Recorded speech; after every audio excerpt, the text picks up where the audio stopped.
Oh, man.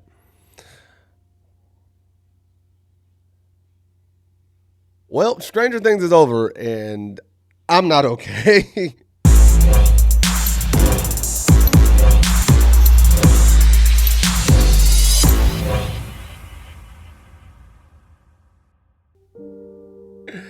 I'm not okay. I'm not okay at all, y'all. I I watched Stranger Things last night. I have slept on it. I've had a full night's rest to sleep and think on it, and I'm not okay. So this reaction is going to be just raw, uncut, unedited. I might throw some stuff, some photos of certain scenes over the top, but other than that, I'm just going to go right into my reaction from last night's episode. And the first thing I do want to say, I think the Duffer Brothers actually closed it on a good note. I genuinely feel as though the Duffer Brothers did a good job of closing the series. They did a good job of finishing the story. It hurts. It hurts that they did it that way. However, they did do a good way of doing it. Now, obviously, the finale in of itself, the whole build up, the ending, everything, you got to talk about it. I think we can all agree. I think we can all understand and say we were freaking out when we thought Steve was about to die that way. Steve was about to fall off the edge. Steve was about to die, and it was about to be a sad time. And Jonathan, of all people, comes through and saves Steve. I called Jonathan being the one to save him, but I was afraid that Jonathan was going to save Steve and fall off himself. I genuinely thought that's what was going to happen, and I didn't want Jonathan to die flat out. I was genuinely I didn't want to see Jonathan go out like that. And obviously, once they get to the Abyss or Dimension X and everything starts popping off, it's when everything gets real. It's when everything just really starts to grow, and the magnitude is just there, man. I guess I can't talk about the Abyss and Dimension X without talking about Nancy walking down Wheeler, who just flat out said, I'm going to Rambo this thing, and I'm going to be the one to take on the Mind Flayer straight up. But luckily, everybody was able to support her and do what they do. I am appreciative. I am very appreciative, and I am happy about the fact that for Henry and Vecna and the Mind Flayer, Henry, Vecna, the Mind Flayer, all as one, they didn't give him a redemption arc. They did not go that route. They gave him the symbiotic relationship of, oh, he needs me, I need it. So this was a choice. I willingly chose to do this. I could have resisted at any point, but I willingly chose to do this. I was so happy they did it that way because I did not want Henry to have a redemption arc and save the team. No, I wanted Henry to stay evil and true to his convictions. I genuinely wanted that. Now, I am hella upset that I can't say I'm upset that Kali died. You had to wrap her story up in some way or another, but the plan that they ended up executing, or so the storyteller goes, and we'll get to that in a minute, I think there was a different way you could have executed that plan if you were going to go this route with the finale. Overall, I genuinely do. I'm mad that of all the villains, the only villain that died was Dr. K's second in command, the lieutenant. Because even Colonel Sullivan survived and whatnot. And Kay, obviously, she just gets off scot-free. Sullivan, he survives from his burns, but the lieutenant ended up making him, off himself through the chin, which, I mean, by all means, do what you got to do. Sad Kali had to take a bullet to the stomach for it, but Kali had to die in one way or the other. And I'm mad that Hopper ended up being tricked by Henry and fell for it. I did not like that. I felt as though Hopper would have been smart enough to know this was possible and wouldn't have just gone off firing. He wouldn't have just fired blankly into the night. I feel as though the way he was always willing to sacrifice himself for Elle, he wouldn't have just fired blindly. He probably would have tried to make it a close encounter, but I get it. Or at least not fire until he sees his target. But it's okay. It's okay. It's okay. I do enjoy the fact that Murray didn't die. I do actually enjoy that fact that Murray didn't die. I do enjoy the fact that Mr. Clark didn't die. I was having immediate second thoughts heading into the final episode, especially when him and Erica are getting ambushed at the church. And I'm like, oh my God, Mr. Clark might actually die here and whatnot. And I will say I loved that the execution of the plan caught me off guard. So for those who didn't watch it, or for those who don't know, don't plan on watching it, Elle, Kali, and they get Max to join them in Henry's mind, right? They get him to join them in the mind. They get to him, and I like how they used Kali's powers to show the kids what was Henry's true motive. And they showed him, hey, yo, now he's really evil, so we got to slide. And I loved how when Henry decides to take out, or he decides that, you know what, I got to be able to take out Elle and Kali and Max from the mine, Holly steps in and is like, nah, you know what, I got y'all, we still gonna get away, and we gonna do what we gotta do. We gonna do what we gotta do to get away. Then they get to Henry's backstory. They get to him confronting his memory, and Will, because he's in Dimension X2, he can see into the mind. He's close to the hive mind. He sees everything. And that's when they started showing the flashbacks of Henry becoming one with the Mind Flayer and how that went down. I don't like the fact that they didn't really show him transport to Dimension X. They're just like, oh, hey, find me. And that's kind of the whole motive. Because they're talking about the play and the first shadow and how it's continuity and how so much of this ties into it. So I would have liked cinematically if they showed him going to Dimension X for those 12 hours that they say happened in the play. But I get not everything from the play lines up with the show. It's the same thing with books. Not everything from the books lines up with the movies. So I'm not too distraught about that. But as Will is watching and he sees, oh, Henry, you were just a vessel like me. Like, you can help us resist. You can help us fight. And Henry just flat out tell him, yeah, nah, I'm not with that. I'm not doing that. Flat out, absolutely not. I chose to join him. He chose to join me. We have a symbiotic relationship, and this is it. Now, the Mind Flayer being a huge monster, I kind of called that too. I figured that's what would happen, and even if you notice it, like the cave, right?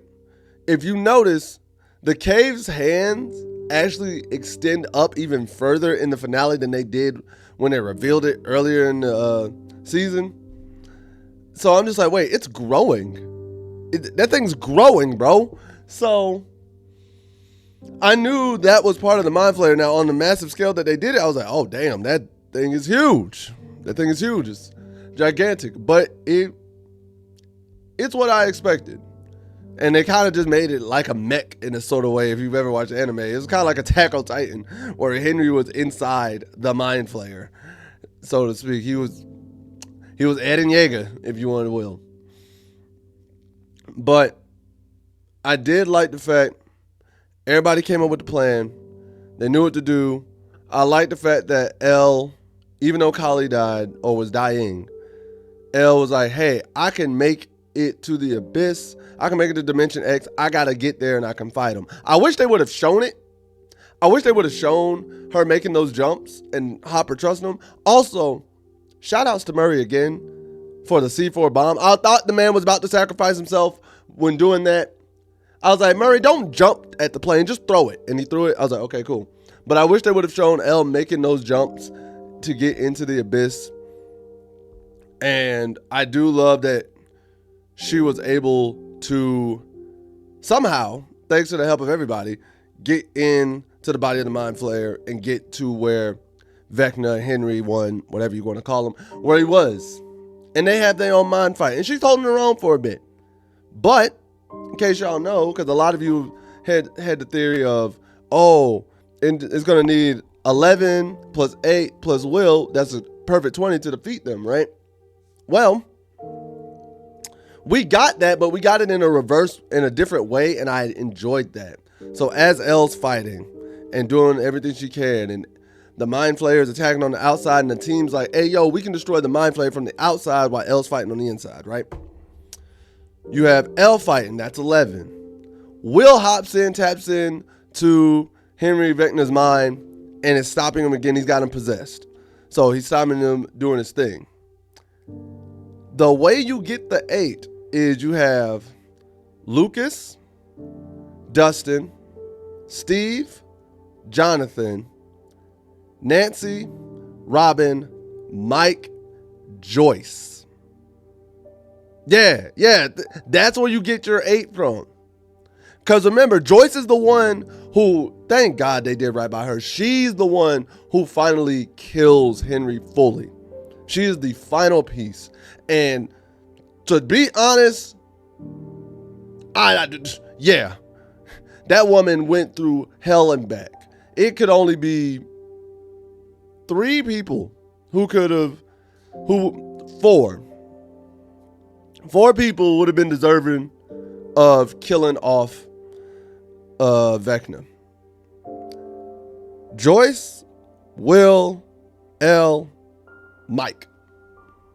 Those are the only 4 I felt it would have been justified if they killed him. But because this all started with Vecna capturing Will, I do love that it was his mother who was like, I'm going to the ends of the earth to protect my boy, so I'm going to be the one to kill you and finish you off. And I love the touch that every time she was hacking away, they were showing the memories of how Henry and Mind Flayer, Vecna, One, all of that, how they've affected every person in the party.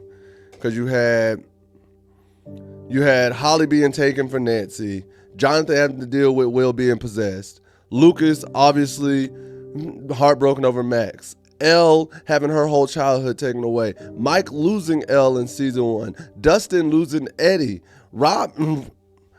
Honestly, the only person I don't think they showed was Robin.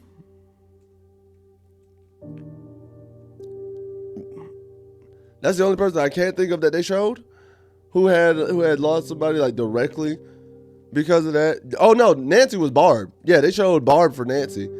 So, and then it was cinematic. It was very cinematic and it was very good, and I did enjoy that. Now, as we wrap it up, that's where we get to the harsh part. And bro, I love Purple Rain by Prince. It's already an emotional ass song. I didn't think I've seen Prince play Purple Rain in the Super Bowl. I didn't think that song could ever get any more emotional than what I saw at the end of Stranger Things. And I teared up. Because I didn't want the sacrifice play. I feel a lot of people did not want the sacrifice play. I just genuinely didn't want that play. I just did not. And everybody having to watch it, Hopper, Joyce, Jonathan, Nancy, Steve, Dustin, Max, Robin, Vicky, Lucas, Mike especially. Bro, Will especially. Everybody having to watch that, and all the kids too. Everybody having to watch that sacrifice happen, being heartbroken, bro. It tore me up. It tore me up because I didn't want that play. And I get Linda Hamilton, their character. I understand it. And I get why, but I didn't want that play. So then we move on, and we're looking at how everybody's moving on. We get to graduation day of 89. You showcase how everybody's getting ready. Max is up and skateboarding, and she's doing fine and getting ready for graduation, and Lucas is there still with her. And some people were like, oh, how'd she graduate if she was in a coma for 2 years? Summer school, you fools. She could have done summer and winter school to catch back up. Come on now. And then you get Dustin and his mom, and she's just heartbroken because she's just proud of her son. And I like that. You go to Jonathan taking photos and videos of Hopper and Joyce being there for Will. I love that. And I just love that their dynamic and everything and accepting. And then you get to Mike, who is heartbroken, and on the day of graduation, he's at the memorial. And the only person who really probably can understand what he's thinking of, who loved Elle just as much as him, is Hopper. And also, the simple fact of the matter is Hopper's been down that road of depression and angst. So he was only the one who could truly understand Mike. So I did love the fact that they had that heart-to-heart moment. They got to speak to each other and just share that. And Hopper gave him some advice, was like, hey, man, you know what Elle would have wanted for you. We all know. I know, and I understand it's hard. I know it don't seem fair. And it feels like you're being disrespectful to her memory now that she's gone if you move on. But you just got to live the best life you can, and that's what she would have wanted for you. And it was hurtful, man. It was hurtful, but he attends to graduation. He's there with everybody. Karen's there. Karen's scarred up, but she's still so proud of him. Ted Wheeler survived. That's the only death I was mad about. Like, Ted survived, bro. We ain't seen this man since he got offed in the first episode of the season, bro. That man been in a coma the whole time. All right. Ted survived. Murray survives. Steve and Robin are back to support Dustin and them. Everybody's at the graduation. And Dustin's valedictorian gives an amazing speech. And then Dustin ends the speech doing everything that Eddie said he was going to do at the end of his graduation in 86. I thought that was poetic. I thought it was perfect. I'm so proud. I love the fact that Dustin's mom was supporting all the deviant behavior. Dustin's mom being fully supportive of him, cussing out like the principal and everything. And she's like, yes, yes. Like, that was funny to me. That was hilarious. I enjoyed that. And then they're getting ready to go to a party. And Mike's like, hey, yo, I got one better idea that we can do than a party. Whereas they do that, then they cut to the older teens. Nancy, Robin, Steve, and Jonathan all on the rooftop of the radio station. And they're all talking and they're showing what they've been doing. I think Robin and them had flashbacks too, because you see Steve being a coach, coaching up Derek and whatnot in baseball. Robin is doing her thing in school, being back to being a DJ. And Jonathan tells everybody he's at NYU and film school doing his thing. And Nancy flat out admits she dropped out of college and started working at the news station. She just was like, yeah, that's what I'm doing now. And it's cool though, because they all have a friend dynamic and understanding of each other. They do love one another. They do care about each other. And you could just tell that they're like, man, nobody understands us. Nobody understands the other. Nobody understands what we've been through. And they all come to the agreement that they will meet up once a month going forward. They'll meet up. I do like that. Now, we all know as adults, we know life gets in the way, so they're probably not going to make it once a month. But the fact that they all say, you know what, we're going to meet up once a month because we miss this and we miss each other, I thought was cool. And then we jump to essentially the final scenes where Max, Lucas, Dustin, Will, and Mike are all playing D&D in Mike's basement. They're playing through a campaign. They seem like they get to the end of the campaign. All is lost. They don't know what they're going to do. It seems like they've been defeated. And they call on an incantation to summon this mage to come help them win. And it turns out the mage does. They win the campaign, they defeat it and everything. And afterwards, Max kind of just looks at him and is like, hey, yo, hold up. Mike, all we get is like, we live happily ever after and comfortable. I thought you were a storyteller. I thought you were this great storyteller, so on and so forth. So Mike's like, all right, I'll tell you. And he goes on and explains the story. He talks about how he essentially says like Max and Lucas's characters go on to grow more fondly in love and live out the life they wanted. And it show Max and Lucas's movie date, which, oh my God, I was so happy for them. And then it shows Dustin and his character becoming enamored with his studies, but always finding time for adventures. And you see Dustin leaving college and meeting up with Steve for what looks like about to be a road trip. And I thought that was really cool. And it just shows they still have that big brother, little brother bond and friendship. Will, he goes on to leave his hometown, afraid, knowing who he is now, but it shows that he's found somebody who accepts him and loves him, and I'm assuming is either a love interest or his boyfriend at that point, and that's good for him. He's happy. And then they ask for the storyteller. He's just like, storyteller, he continues to write stories, and he continues to tell all the stories, but there's one story he can't tell. And it's the story of the mage, who is supposed to be 11 in this instance. It's supposed to be 11. And it's tough because he explains, and it shows that he realized the night that 11 went missing, the sonic boom kryptonite turned towards the people, but Elle was still there. And remember, Elle gave Mike one last goodbye. If you watched it, he gave her one last goodbye monologue before she died, and I probably skipped over that, but that was probably the heartbreaking part.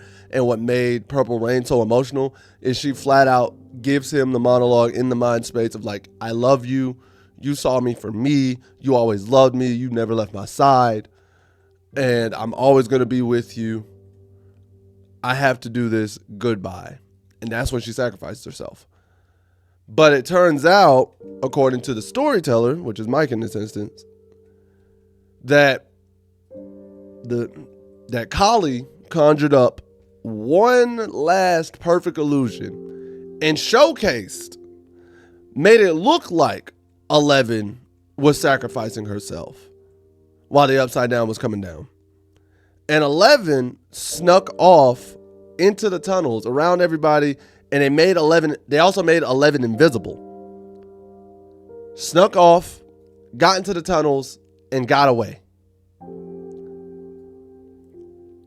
And because of that, she's gone off and is living a life in like a small village somewhere out in the middle of nowhere to live her life, but also to make sure that the ones that she loved can live the life they deserve.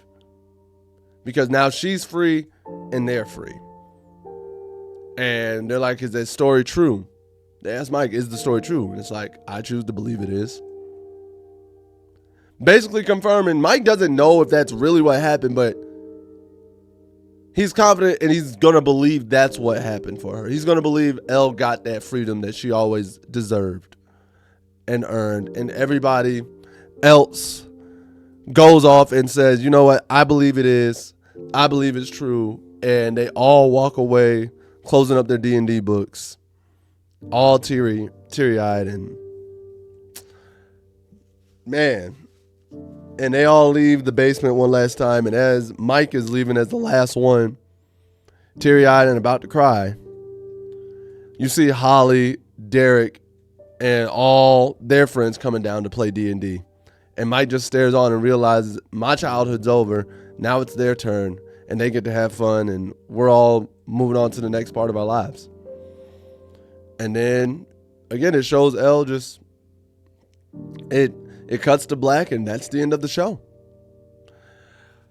And I was just... Again, it closed great. I know a lot of people are like, oh, they didn't kill anybody. That's why this sucks. So on and so forth. Welcome to Derry is better because Welcome to Derry will kill off characters and things like that. So you don't have to kill off everybody for the story to be good. I understand the impact it would have had, but you don't have to for the story to be good. You don't need that for the story to be good. Is it understanding? Yes. Does it make everything like more like, oh, whoa, we really going here? Yes. But you don't necessarily need that. And yeah, everybody gives flack. Even Millie's giving flack to the Duffer Brothers for not wanting to kill off main characters. And sometimes that's become the mainstay. Nowadays, everybody expects a main character to get killed off just to reiterate the stakes of what's going on. When in reality, you don't always need that. You don't always need a main character to die to reiterate those stakes. But with that being said, and now everything being concluded, my biggest takeaways for season 5. One, I would have been okay if this would have been the longest recorded season of all time. I don't like the fact that it was shorter than season 4 in terms of runtime. I would have been perfectly fine if every episode was an hour 30. Every episode being an hour 30 and then the finale being 2:30, 2:45, I felt would have been perfect for me. For it being the final season, I would have been okay with that. That's what I would have wanted. Do I think it fell short? Not fully. Not fully. I think it hit the points it was supposed to hit home. It wrapped up everything the way it was supposed to wrap it up. And everybody can kind of move on and close the storybook on this chapter. It's Stranger Things. Everybody's got to move on. There's a little room for if you want to do a spinoff with Holly and their characters. But other than that, man, I think it didn't do what it needed to do. I do like the fact that Nancy didn't end up with Jonathan or Steve. I know I wanted the Jancy relationship, but I'm also okay with the love triangle just not being a thing at all. I did love that Enzo and that Hopper and Joyce got engaged at their date at Enzo's. They deserved that. God knows they did. So I'm so happy for them to have that. And I'm happy she embraced her nerddom. Holly's comfortable. Everybody's moving forward. And the town seems like it's moving forward and progressing and doing its thing. Overall, it was a fun ride. Some execution could have been better, I think, in certain spots. Probably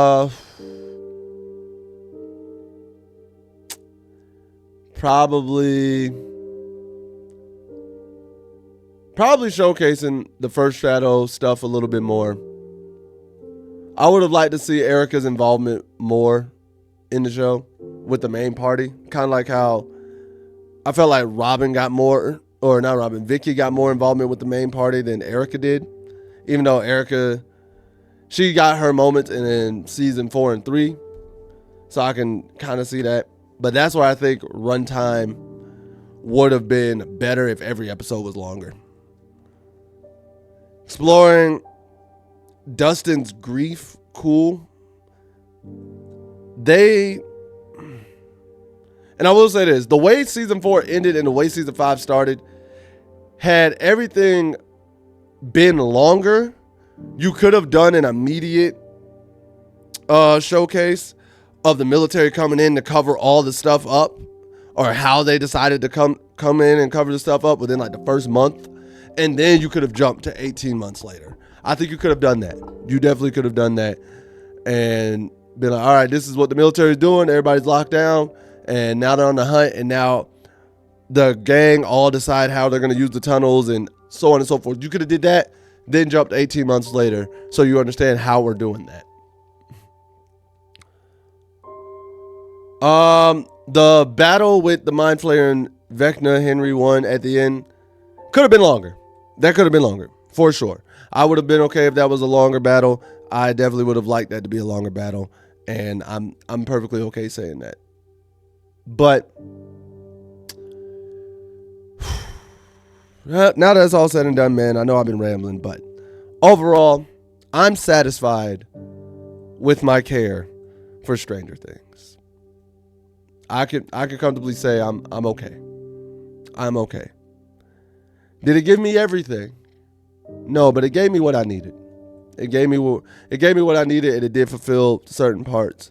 And you're not going to be perfect. You can't be perfect in these shows and things of that nature. Nothing's ever going to be perfect. But you can try your best, and the route that the Duffers took, I can respect. But yeah, man, that's all I got for you. That's it. I don't know what else to say, but it was a cool journey. I have a different approach to this journey because I didn't start watching Stranger Things until season 4 dropped. I binge watched when season 4 dropped. I binge watched it and I fell in love with the lore. I see what everybody was talking about, and so now being a part of it, being a fan of the show and watching it in the way it did, I'm okay. But yep. That being said, y'all let me know your comments and let me know what you think in the comment section below. And as always, like, share, subscribe, hit that notification bell so you're always notified of when these videos are dropping, man. And at the end of the day, y'all know the deal. What do I know? I'm just a skinny brother with 2 tats. Peace. Much love to all of y'all. Happy New Year in later days.